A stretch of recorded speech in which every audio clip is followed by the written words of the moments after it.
G'day everyone, Artist Wayne here and welcome to episode 4 of my Mad Max 2 The Road Warrior 3D print in a huge 1/8 scale. And as you can see, I have been panel beating. So let's jump into it as I continue to assemble this mighty Mad Max model. And this awesome 3D print file came from the fantastic folks at Gambody, where you too can build your very own Mad Max 2 The Road Warrior Interceptor from the 1981 post-apocalyptic action film directed by George Miller, second installment in the Mad Max film series, which featured so many iconic Australian muscle cars. But at the end of the day, who can forget the most famous car of them all? The Pursuit Special, also referred to as the last of the V8 Interceptors.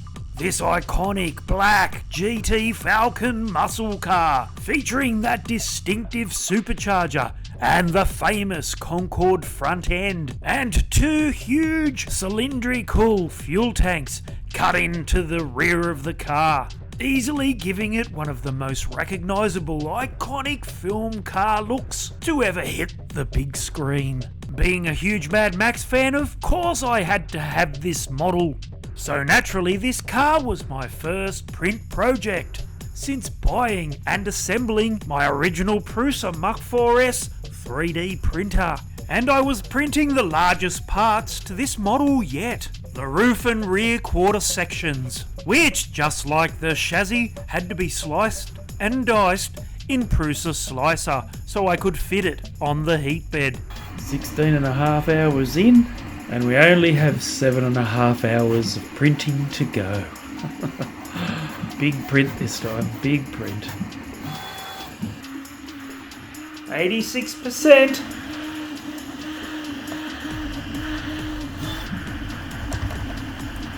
Printing nicely.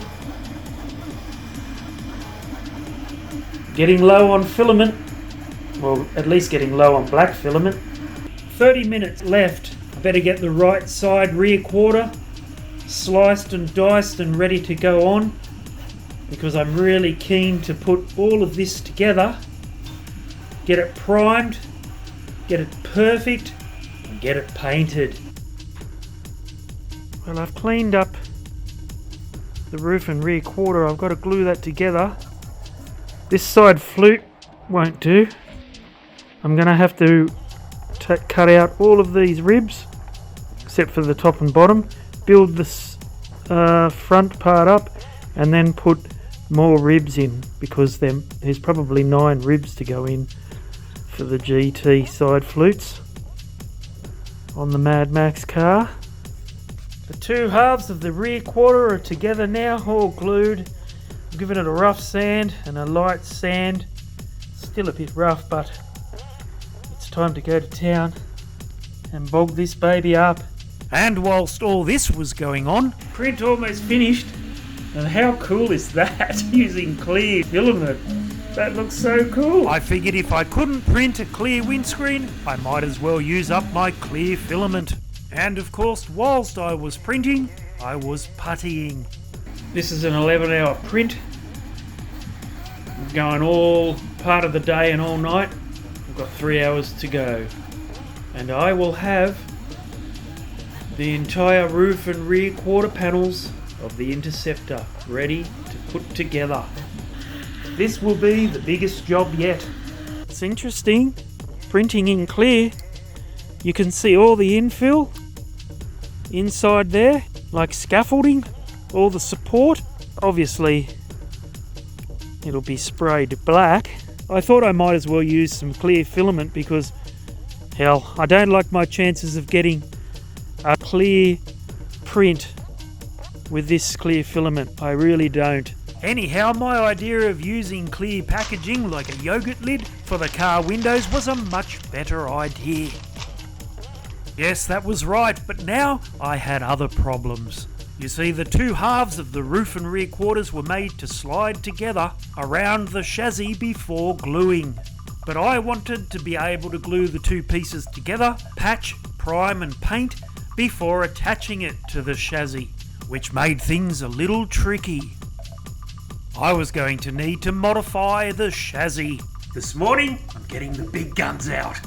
Yes, I modified my chassis by cutting it up so that my roof and rear quarters, once assembled, would slip straight over the top. And I also needed to give my GT Falcon side scoops a more correct look by using my Magic Sculpt putty. Now all I needed was to make the inner ribs for my side scoops. These side scoops need the inner part printed, and I'm just going to print these sections out. I sliced and diced the washer wiper grill. I've just basically cut out a section, stretched it, so I get these ribs, which will go right in here. It sounded great in theory, but would it work? And now that the largest parts of my model had been printed, I began printing more of the internal items for Mad Max's Interceptor. But I always needed to be super careful not to drop them on the floor. Look everyone, I printed out 2 buckets, but see, one of them looks different. Lily, did you chew this bucket? Did you chew that bucket? Lily, did you chew that bucket? No, you're not gonna have it.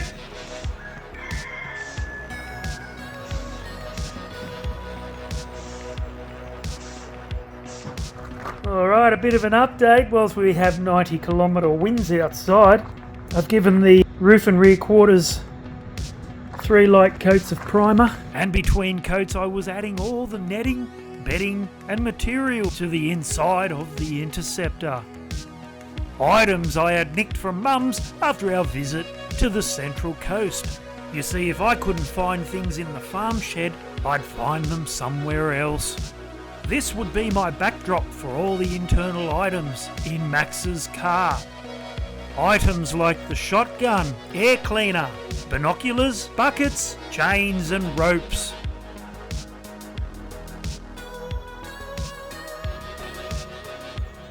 It was time to start printing the right and left doors of the mighty Interceptor. Each door would take around 5 hours printing time. Hot off the press, just finished, 5-hour print. The left hand door to the mighty Interceptor. Right hand side door, hot off the press. Printed that overnight. Now it's time to get this thing booted up to continue printing. It was only the rear body parts left and those big gasoline tanks as I checked the fit of my 2 doors.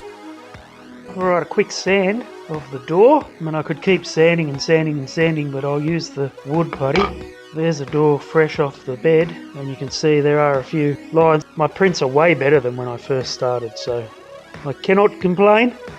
No, I could not. My prints were continuing to improve, and there was no reason not to expect that one day I would achieve a perfect print. But until that time, this would be my solution. A quick sand, wood putty, grey primer, matte black primer, and a gloss coat of clear enamel. Basically giving me a blank canvas to just go to town and add all that post-apocalyptic dust and dirt. I continued adding all the internal objects to the Interceptor, getting ready to close her all up with the roof and rear quarter assembly and 2 doors, and continually making sure everything fit correctly. Alright, a quick patch up on the roof and rear quarters. And now, it's showtime. Matte black. Continue on with the coats of matte black primer.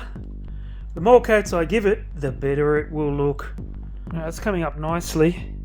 However, it is a bit hard to get rid of the line down the centre of that roof.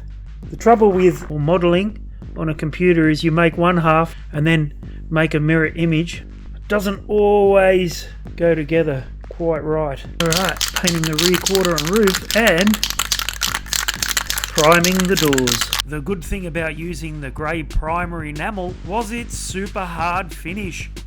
making it easy to give it a light sand with wet and dry sandpaper to get a beautiful smooth glass-like finish. Perfect for a couple of coats of matte black primer followed up by the clear gloss enamel. Which is exactly where I was with my roof and rear quarters assembly. I was working on my Mad Max 2 the Road Warrior Interceptor 3D printable model on all fronts now. The side skirts and car mirror were now printed. I was getting ready for my roof and rear quarters to be glued to the chassis. The rear parts to the Interceptor were now printing, and I was continuing to paint all the different objects like the air cleaner, bolt cutters, buckets, binoculars, shotgun and fire extinguisher. And today is all about fitting the doors and the roof and rear quarters and those bottom sills to make sure everything fits well, and I can then paint these doors. Alright, it's a beautiful day today. Perfect day for painting. Still bloody cold up here on the Great Dividing Range. And I am sanding these wheel arches so this piece fits better. Just getting rid of that edge right there where I fit these two pieces together. It's not ideal to have to cut the model up to fit on the bed, but unfortunately that's what I have to do if I'm going to print a model this size. The rear quarter and roof has been put together, glued on, and hopefully, fingers crossed, those doors fit nicely. But I'll try those later when this is all dried. Things were really beginning to come together now. My roof and rear quarters were now fixed to the chassis as I began putting the rear of the car together.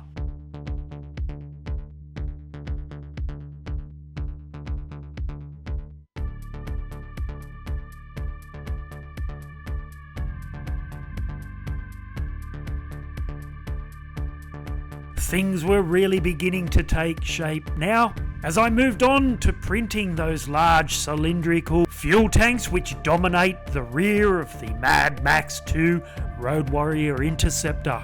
Fuel tanks that were so large the movie car's rear window and boot lid would need to be removed. And these two tanks would take almost 11 hours to print.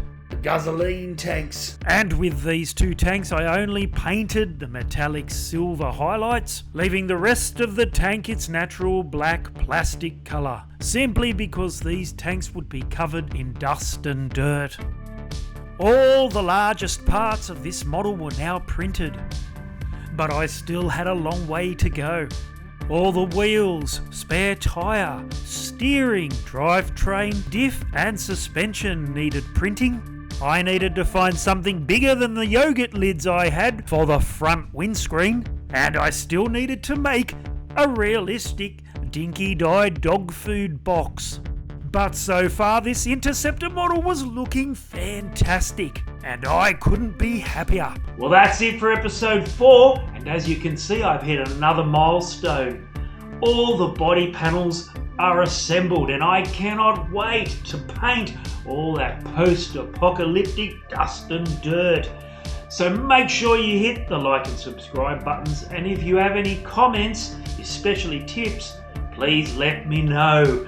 I'm artist Wayne Dowson, and I'll see you in episode 5. Happy 3D printing, everyone.